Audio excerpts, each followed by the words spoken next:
noite, queridos.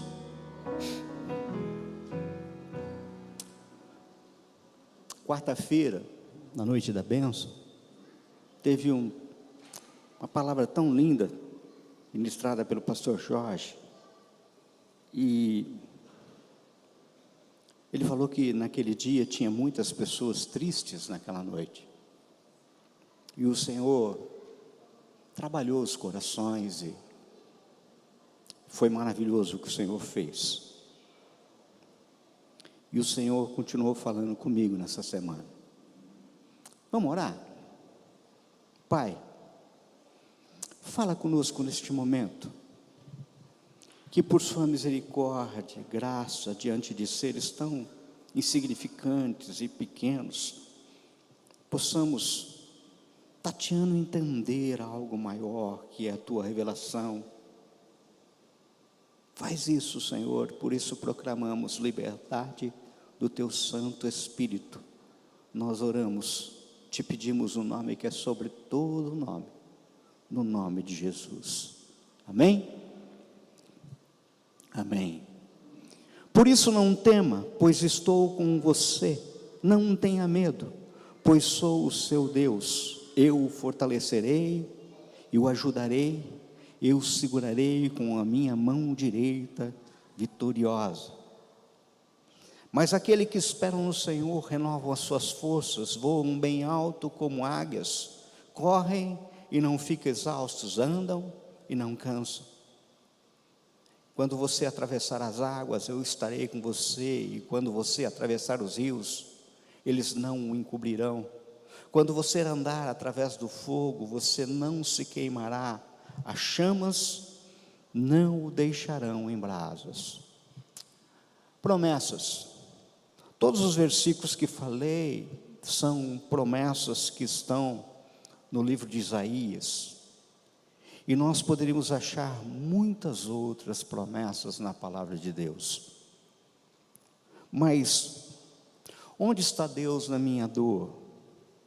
Mesmo que saibamos a resposta, quem nunca fez essa pergunta? Como é que eu conjugo promessas com o sofrimento e com a dor? Sabe, amados, sempre quando eu estou em oração, para que o Senhor me aponte uma palavra para ser ministrada na igreja, eu me lembro de pessoas que eu conheço mais, pessoas que eu conheço menos, me vem à mente fatos que eu tomei conhecimento, me vem à mente minhas limitações, minhas fraquezas, e não me excluo de nenhuma mensagem que eu compartilho aqui desse púlpito. Então, quando eu lhes dirijo essas perguntas, eu também me pergunto, pois não sou nenhum super-herói da fé. Quantas e quantas vezes, ao meu ver, sofrendo, ao ver lágrimas pelo rosto de pessoas queridas, eu mesmo me coloco a perguntar, onde o Senhor está nisso? E até quando, Senhor? Notem, mesmo a gente pulando, por que isso? Expressões do tipo, onde o Senhor está nisso? E até quando isso? São comuns, mesmo que não queiramos fazer, nós fazemos. Muitas vezes a gente faz em silêncio, quietinho. E muitas vezes em meio a lágrimas. É interessante que quando pensamos onde está o Senhor nisso, nos vem logo à mente uma ideia espacial, uma ideia geográfica. Onde está Deus? Daí tem aqueles que, diante da dor, do sofrimento, não conseguem ver Deus porque acham que Deus está lá no alto, no céu tão alto que é inatingível, pelo que Ele jamais se preocuparia com alguém tão insignificante quanto nós. É um Deus inatingível, e essa ideia nos assusta, pois não funciona diante do nosso sofrimento um Deus tão alto, tão inatingível. Tem aqueles que pensam em um Deus que está abaixo, tão abaixo que em qualquer circunstância se sentem no direito de colocá-lo contra a parede e exigir seus direitos. Incrível como tem pessoas que pensam assim, mas você sabe que isso simplesmente também não funciona, e isso leva pessoas às frustrações. Tem pessoas, aqueles que imaginam um Deus atrás, tão atrás que não te deixa andar, é muito aquém de você, é aquele Deus que te segura, que quer ir rápido, você quer ir, mas o mundo está rápido, ligeiro, e esse Deus parece retrógrado, um Deus da Bíblia de 4.000 anos, sabe? Lá atrás ele parece que te segura, sua objetividade deve ser relativizada, essas pessoas pensam. Quando você vê, você percebe que isso também não funciona assim. Essas pessoas também se frustram. Tem aqueles que simplesmente acham que até no nosso dia a dia Deus está à frente. Tão à frente que por mais que a gente corramos atrás dele, nós não conseguimos alcançá-lo. É quase que inatingível, quando aquele Deus lá no alto, não preciso nem dizer, isso é perturbador, um Deus que corre à minha frente. Por mais que eu faça, não alcanço, eu estou sempre atrás. Já tem aqueles que imaginam um Deus do lado, grudado ombro a ombro, e isso também nos incomoda, parece que não funciona, pois convenhamos, todos gostam de alguma privacidade, tem aquelas coisas que não queremos dividir com ninguém, e daí esse tipo de Deus também não nos serve, incomoda, parece que ele é controlador demais, ele está muito do meu lado, vendo tudo. Acontece que a palavra de Deus nos aponta em Mateus 1:23, o seguinte: eis que a virgem conceberá e dará à luz um filho, e ele será chamado pelo nome de Emanuel, que quer dizer Deus conosco. Então nós temos resolvido esse primeiro questionamento: onde está Deus? Ele não está no alto, ele não está abaixo, ele não está atrás, ele não está à frente, ele não está no lado, ele é conosco. No nosso dia a dia e principalmente na nossa dor, ele está conosco. Agora, quando nós já perguntamos até quando isso, a coisa acho que fica até mais complicada, pois se não conseguimos lidar com nossa noção de espaço, imagina a gente conseguir lidar com a questão do tempo.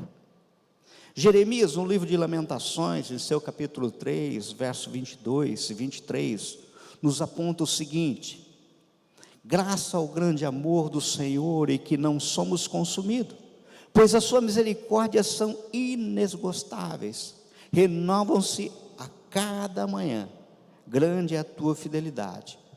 Ou seja, de plano nós vemos a expressão cada manhã, pelo que nos parece aqui que temos um marco temporal. A cada manhã, as promessas de Deus, as misericórdias de Deus, a graça de Deus se apresenta a cada nova manhã. Pois bem, o Salmo 30, um salmo de ações de graça pela libertação da morte, Davi assim aponta no verso 5. Olha que lindo, porque a sua ira dura só um momento, mas o seu favor dura a vida inteira. O choro pode durar uma noite, mas a alegria vem pela manhã. Queridos, eu já utilizei da última parte desse versículo, do Salmo 30, em realização de ofício fúnebre.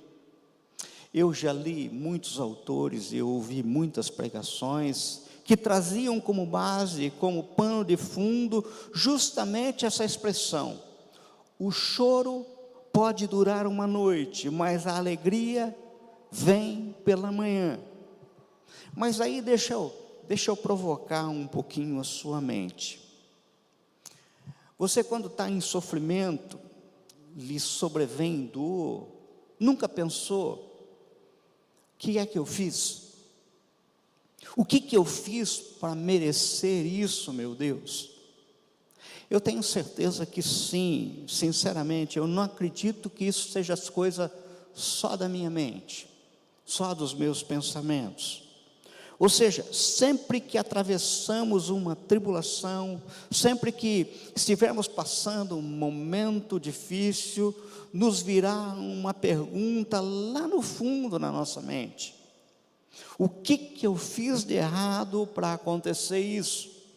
E pior, por vezes nós perguntamos: por que Deus está fazendo isto comigo? Ou, por que Deus permitiu isso? Eu confesso que já fiz essa pergunta, quietinho, em silêncio, sem contar para ninguém, mas eu já perguntei isso. Agora note, esse pensamento, esse tipo de pensamento, não é bom que tenhamos. Preste atenção, pois ele não reflete a realidade. E quando eu estabeleço uma dúvida quanto ao caráter de Deus. Então, quando vem, eu tenho que dar um jeito de repreender, porque, puxa vida, eu conheço o caráter de Deus. Por isso que Davi começa o verso 5 dizendo: pois a sua ira só dura um instante, mas o seu favor dura a vida toda. Ou seja, a ira de Deus que me causa sofrimento, que é algo só da minha cabeça, pois o favor de Deus dura a vida inteira. Logo, esse momento de ira que só existe na minha mente, na minha cabeça, ele tem que ser breve, não pode passar de um instante, não pode passar de um momento. É como o Salmo 77, onde o salmista começa a relatar da sua dor. Chega um momento em que ele vira e fala assim: espera um pouquinho, me lembro do Deus do passado, e ele não fechou a torneira, ele é o mesmo Deus. Isso que eu estou sofrendo é enfermidade minha, é dor minha, não tem nada a ver com Deus. Não que Deus tivesse fechado a torneira, ele continua igual. Mas vamos continuar. A dor, o sofrimento é como uma noite escura. E as noites escuras de dor e sofrimento, nós queremos que passem logo, é lógico. Que logo amanheça, que venha logo o alívio. Mas daí nós temos um problema no tocante ao tempo. Pensa comigo.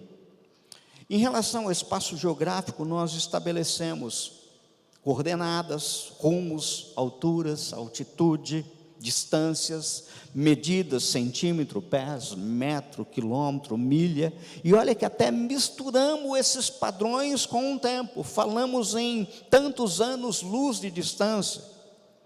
Quanto ao tempo propriamente dito, o homem dividiu em séculos, décadas, anos, meses, semanas, dias, períodos, manhã, tarde, noite, horas, minutos, segundo e aí por diante. Assim, quando vemos uma afirmativa como essa: o choro pode durar uma noite, mas a alegria vem pela manhã, temos a ideia de que estou sofrendo hoje, nessa noite escura que pode o quê? Durar 12 horas, 9 horas, dependendo da latitude, do lugar onde você mora, do período do ano. Devo aguardar pelo amanhecer, pela alvorada, pois lá eu terei alegria. Acontece que, para alguns, esse choro dura bem mais do que uma noite. Para muitos, a noite é bem mais longa. Por exemplo, para o povo hebreu, escravo do Egito, essa noite teve longos 400 anos. Ou seja, teve uma noite na Bíblia que durou 400 noites, 400 anos de noite. Agora, existem noites que podem durar 40 anos, porque pense comigo, o povo perambulou pelo deserto por 40 anos para chegar à terra prometida. Parece que era 40 anos de sofrimento, de dor. Ou seja, o conceito de noite e o seu tempo pode variar. Não é um conceito, uma medida exata, segundo o nosso padrão, Cronos e o Kairos de Deus. Mas, amados, não ignoreis uma coisa, que um dia para o Senhor é como 1000 anos, e 1000 anos como um dia. É aquilo que está em 2 Pedro 3,8.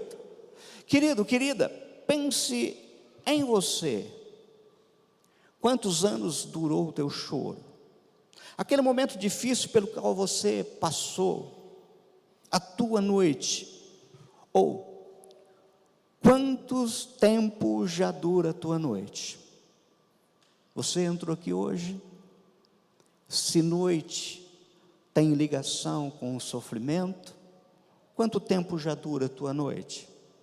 Aquilo que vou falar agora, com certeza pode trazer alguma frustração para alguns, mas para muitos pode ser, inclusive, libertador, um divisor que separa homens de meninos. Para muitos, em alguns aspectos, a noite dura a vida inteira. Pense comigo, em 400 anos de escravidão no Egito, quantos nasceram e morreram no choro, na noite? Para muitos, do nascer ao morrer foi noite. Escravos. Aqueles que saíram do colo do Egito, andaram por 40 anos no deserto e não entraram na terra prometida, tiveram uma vida toda de noite. Porque daqueles que nasceram no Egito, só 2 entraram, os outros não entraram, saíram de colo e morreram no deserto. Ou seja, tem gente que a noite da sua vida é a sua vida inteira. Note, para muitos a doença é muito mais presente do que saúde. Certa vez, eu já contei aqui, certa vez em uma noite em minha vida, eu precisei levar a minha filha para uma intervenção cirúrgica no Hospital das Clínicas, lá na Faculdade de Medicina de Botucatu, o Bião Júnior. Aquela noite já durava alguns meses. Nós chegamos lá, eu e a Ana, com a Carol, ainda um bebezinho, claramente esperando um amanhecer, uma alvorada. Eu estava muito abatido, pois quando a noite em nossa vida diz respeito a um filho, quem é pai, quem é mãe aqui, sabe muito bem daquilo que eu estou falando. Parece que a noite é mais dolorida.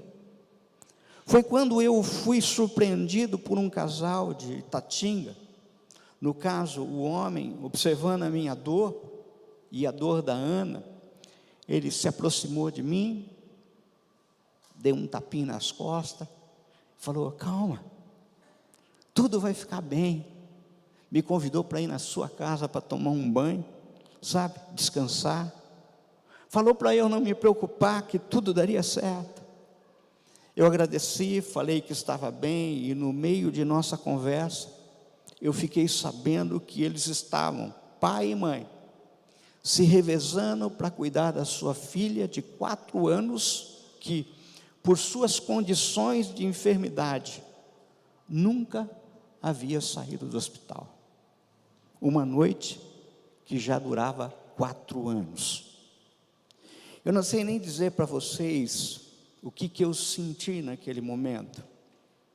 Na realidade, eu senti um misto de vergonha e de amor por aqueles pais que demonstravam uma fé surpreendente. Eu fiquei envergonhado com a minha dor. Mas você poderia me falar: tá, mas e as promessas? Ora, daí eu tenho que falar para vocês de fé. Veja o que nós temos no livro de Hebreus. Quem tiver a Bíblia aí, abra. Nós vamos ler alguns versos. Hebreus capítulo 11. Olha o que está escrito. O primeiro verso é aquele que define fé. O autor sagrado diz assim: ora, a fé é a certeza de coisas que se esperam, a convicção de fatos que não se veem. Pulo para o verso 6. De fato, sem fé é impossível agradar a Deus, porque é necessário que aquele que se aproxima de Deus creia que Ele existe e recompensa os que o buscam. Pela fé, Noé, divinamente instruído a respeito de acontecimentos que ainda não se viam, e sendo temente a Deus, construiu uma arca para a salvação da sua família.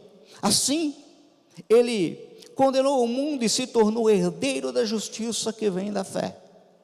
Pela fé, Abraão, quando chamado, obedeceu a fim de ir para um lugar que devia receber como herança, e partiu sem saber para onde ir.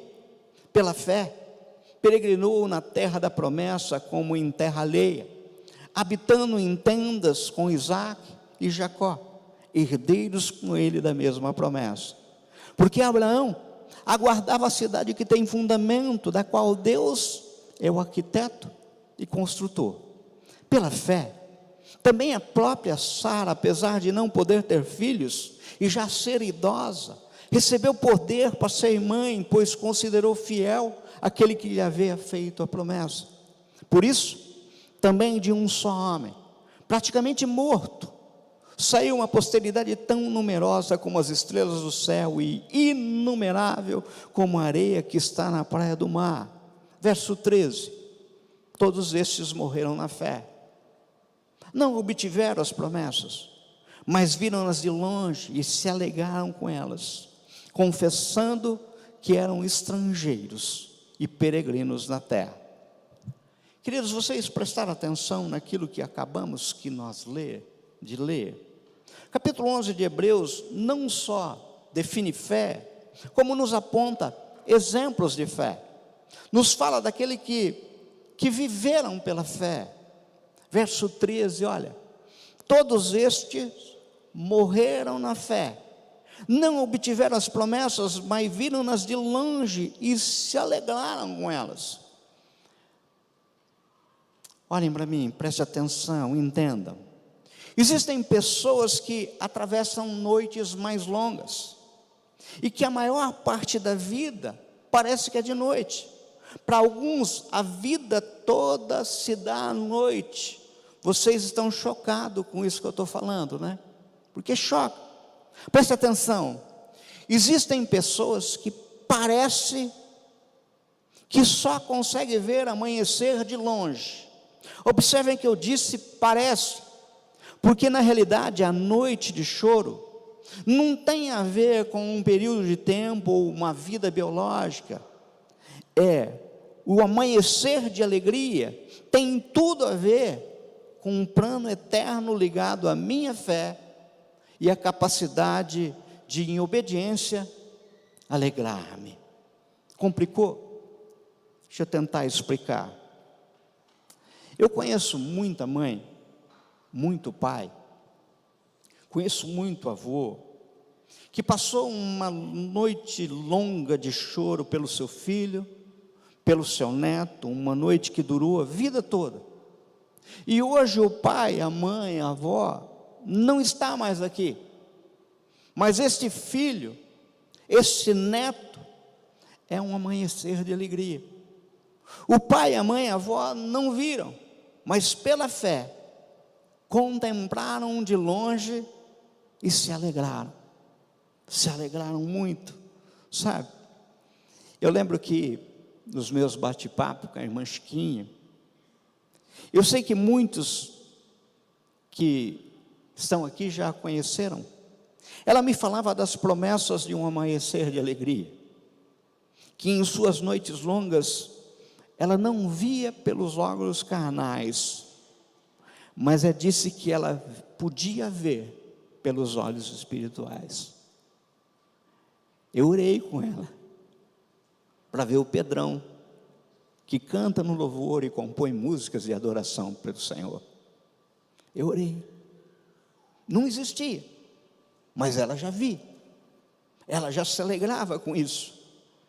Agora continue lendo comigo alguns versículos do capítulo 11, só o finalzinho. Percebam que o autor vai enumerando heróis da fé, E nos diz que muitos, olha só, verso 37, muitos foram apedrejados, cerrados ao meio, mortos ao fio de espada, andaram como peregrinos, vestidos de peles de ovelha e de cabras, passaram por necessidades, foram afligidos e maltratados. O mundo não era digno deles, andaram errantes pelo deserto, pelos montes, pelas covas, pelos antros da terra. Todos estes, mesmo tendo obtido bom testemunho por meio da fé, não obtiveram a concretização da promessa, porque Deus tinha previsto algo melhor para nós, para eles, sem nós, não fossem aperfeiçoados. Percebo para muitos, o amanhecer completamente sem lágrimas, o que dá para entender, é só na glória. Aliás, é o que está lá gravado em Apocalipse 21, mas presta atenção, em hipótese alguma, isso pode significar ausência de alegria em vida. Gente, noite escura com ausência de alegria não combina, porque alegrai-vos no Senhor é um mandamento. Olha só, muitos são como sementes, e nós somos frutos da semente, e é maravilhoso, porque o que eles recebem foi algo maior. Amados, amadas, existem muitos que pela circunstância, sabe, pela circunstância da espera de uma cura, pela circunstância da espera de uma libertação, vivem só a noite e o choro, sem se atentarem que quando a noite é longa, preste atenção, nós precisamos aprender a encontrar alvorada para a nossa alma, que é proibido a gente não se alegrar, por sinal, nos alegrarmos é um imperativo. Alegre-se no Senhor, alegre-se sempre no Senhor. Outra vez digo, alegre-se, é aquilo que Paulo escreveu em Filipenses 4:4. Eu gosto muito de poesia, e esse é um dos autores prediletos meu, Padre Neruda. Ele escreveu um poema escrito É Proibido, já recitei ele aqui, e é lindo. Diz assim: é proibido chorar sem aprender, levantar-se um dia sem saber o que fazer, ter medo de suas lembranças. É proibido não rir dos problemas, não lutar pelo que se quer, abandonar tudo por medo, não transformar sonhos em realidade. É proibido não demonstrar amor, fazer com que alguém pague por suas dúvidas e mau humor. É proibido deixar os amigos, não tentar compreender os que viveram juntos, chamá-los somente quando necessita deles. É proibido não ser você mesmo diante das pessoas, fingir que elas não te importam, ser gentil só para que elas se lembrem de você, esquecer aqueles que gostam de você. É proibido não fazer as coisas por si mesmo, não crer em Deus e fazer seu destino, ter medo da vida e seus compromissos, não viver cada dia como se fosse o último suspiro. É proibido sentir saudades de alguém sem se alegrar, esquecer seus olhos, seu sorriso, só porque seus caminhos se desencontraram, esquecer seu passado e pagá-lo com seu presente. É proibido não tentar compreender as pessoas, pensar que as vidas delas valem mais do que a sua, não saber que cada um tem o seu caminho, a sua sorte. É proibido não criar a sua história, deixar de dar graças a Deus por sua vida, não ter um momento para quem necessita de você, não compreender que o que a vida te dá, por vezes também te tira. É proibido não buscar a felicidade, não viver sua vida com uma atitude positiva, não pensar que podemos ser melhores, não sentir que sem você este mundo não seria igual. Queridos, o que Deus quer nos falar e está falando comigo e com vocês nessa noite, é que é impossível experimentarmos um amanhecer de alegria, mesmo que é possível experimentar esse amanhecer de alegria, mesmo que do lado de fora a nossa alma esteja na noite e que a situação seja de choro. Preste atenção, a alvorada da nossa alma é independente das circunstâncias externas. É preciso aprender que criar alvorada na alma é criar dentro de nosso coração espaço para a luz, independente da circunstância, mesmo que esteja à noite, ou seja, mesmo que as perspectivas sejam a pior possível, ainda continuar cantando, porque eu não preciso ver para crer. Minha alegria não está nas circunstâncias, mas a minha alegria está no Senhor. Você está entendendo? Que é diferente.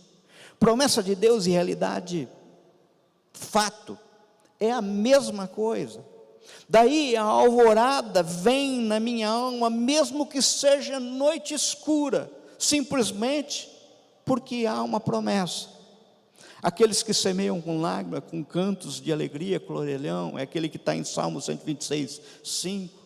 Sabem, amados, quando eu meditava sobre esse amanhecer, essa alvorada, o Espírito do Senhor me levou lá para o livro das Revelações, para um versículo em que João, ao descrever a nova Jerusalém, ele diz assim, presta atenção, Apocalipse 21, 22 e 23, olha que lindo. Nela não vi santuário, porque o seu santuário é o Senhor, o Deus Todo-Poderoso e o Cordeiro. A cidade não precisa nem do sol, nem da lua, para lhe darem claridade,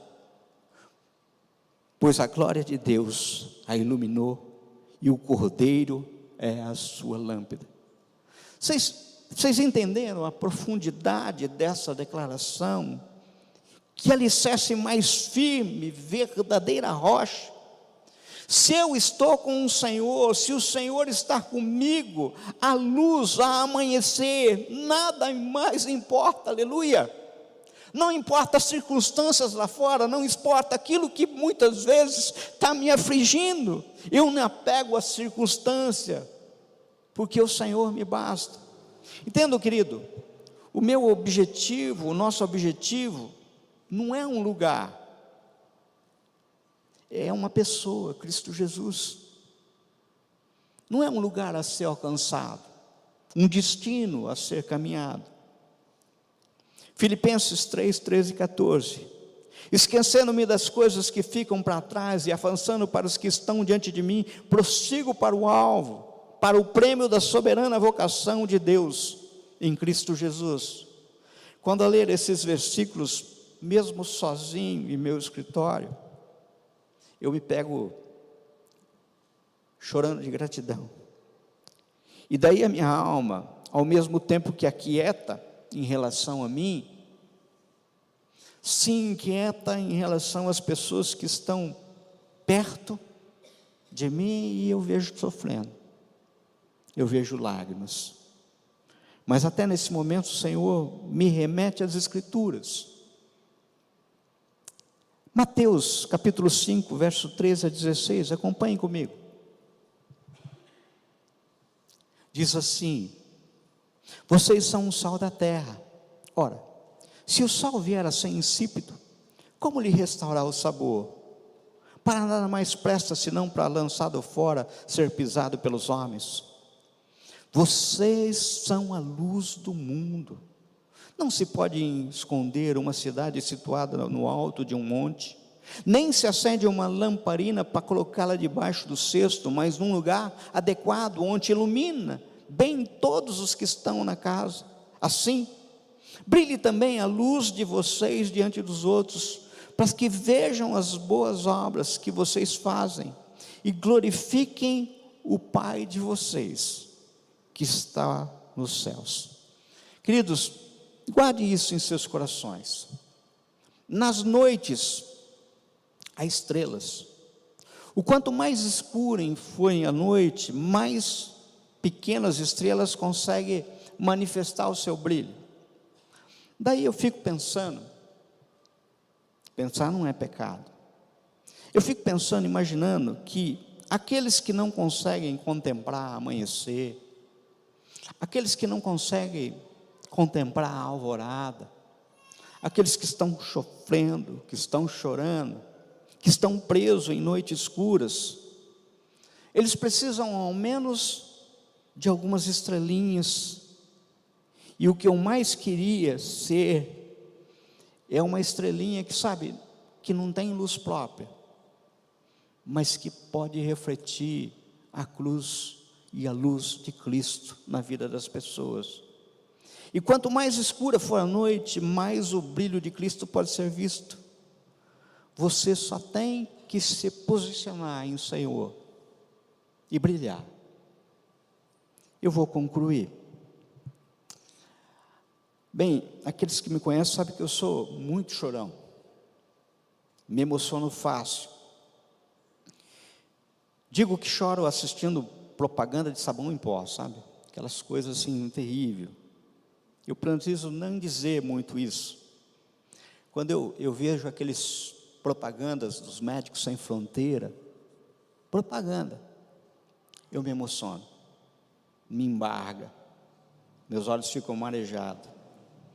Acho que alguns se lembram, numa noite de domingo, há muitos anos atrás, nós estávamos lá na Dom Antônio ainda, durante um sermão, eu muito emocionado por aquilo que o Espírito estava falando a toda a igreja. Naquele momento eu fui surpreendido por uma menininha, na época Catarina, tinha acho que 3 aninhos. Ela saiu do meio da igreja, ela caminhou em minha direção, parou em minha frente, eu parei de pregar, abracei, ela me deu um beijo no rosto, virou e saiu correndo para o seu lugar. Aquilo foi demais, um gesto simples, singelo, que me soou como uma resposta de Deus para o meu coração naquele momento. Depois eu fiquei sabendo que a mãe dela perguntou por que ela fez aquilo. Ao que ela respondeu, eu vi que ele estava chorando e achei que ele estava precisando de um beijinho, uma estrelinha que refletiu a luz de Cristo e fez alvorada no meu viver naquele momento. No livro Ricardo Godin conta que certa vez ele fazia a visita a uma penitenciária no Carandiru. Ele passou o dia, quando uma das suas irmãs o levou até a enfermaria. Veja, é a enfermaria do Carandiru, no que de repente ele deu de cara com 3 detentos que estavam acamados, todos portadores de AIDS, num tempo em que o HIV matava, doentes, magros, cheios de ferida, prontos para morrer. Naquele momento ele viu que a irmã se abaixando, falando no ouvido de um dos enfermos. Quando ela saiu, ele perguntou: irmã, o que você fez? O que você falou? Ela respondeu: pastor, aqui eles não permitem que cantemos na enfermaria. Então eu me abaixei e cantei baixinho no ouvido daquele homem, um louvor. Vocês têm ideia do que isso significa? Uma estrelinha que brilha a luz de Cristo para um moribundo numa noite escura. Se eu pudesse dizer, a palavra do Senhor diz: o Senhor está comigo entre aqueles que me ajudam. É o salmo central da Bíblia. Se você repartir a Bíblia no meio, versículos para frente, versículos para trás, você vai encontrar o Salmo 118, verso 7, que diz assim: o Senhor está comigo entre aqueles que me ajudam. O Senhor se manifesta entre aqueles que me ajudam. Se eu pudesse resumir aquilo que é a alvorada, apesar de noite escura, eu lembraria de uma das orações mais lindas de toda a Bíblia. Abacuque 3 diz assim, que oração linda: ainda que a figueira não floresça, nem haja fruto na vide, o produto da oliveira minta, e os campos não produzam mantimentos, as ovelhas sejam arrebatadas do aprisco, e nos currais não haja gado. Todavia eu me alegro no Senhor, exulto no Deus da minha salvação. O Senhor Deus é a minha fortaleza, e faz os meus pés como os da corça, e me faz andar altaneiramente. Amado, eu não sei como é que você entrou aqui hoje. Talvez entre vocês estejam alguns daqueles que estavam aqui na quarta-feira, triste. Eu não sei se para você é só noite escura, que dura uma semana, um mês, meses, anos, sabe? Parece que o amanhecer está longe. Querido, querida, como vimos, a alvorada para as nossas almas, elas independem das circunstâncias, porque ainda pode ser noite escura em razão de uma enfermidade, pode ser noite escura em razão de um abandono, pode ser noite escura em razão de um amor não correspondido, pode ser noite escura por causa de um litígio em família, sabe? Eu não sei, mas você pode alcançar a alvorada para a sua alma. Basta perceber que o Senhor Jesus está bem aí, pertinho de você, e que inclusive Ele se manifesta através, muitas vezes, do sorriso, de uma oração, de um abraço, de alguém que se apresenta como uma estrelinha em noite escura, que se posiciona pura e simplesmente para refletir a glória do Pai, a glória do Senhor, sabe? Pessoas que se posicionam para resplandecer a luz de Jesus. Por isso, nessa noite, eu queria que você que está com dor no coração, você que tem noites escuras tomando conta da sua alma, há uma semana, um mês, anos, décadas, não sei, coisas mal resolvidas, coisas que entristecem o teu coração, eu queria te convidar para você sair do teu lugar e vir aqui na frente, nós vamos orar junto. Peço para a igreja toda ficar de pé. E olha que coisa linda. A equipe de louvor vai cantar uma canção. E eu queria que ao som dessa canção você viesse aqui cantando. E as pessoas que estivessem aí e vissem essas pessoas aqui, pudessem sair e abraçar, e orar, simplesmente olhar, e abençoar, e transformar essa noite escura, de hoje, aqui e agora, numa linda alvorada. Por isso não se acanhe. Se você sentiu do teu coração, sai do teu lugar, vem aqui, meu querido. O louvor vai cantar enquanto você vai saindo do teu lugar. Amém.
Amém. Eu queria. Amém.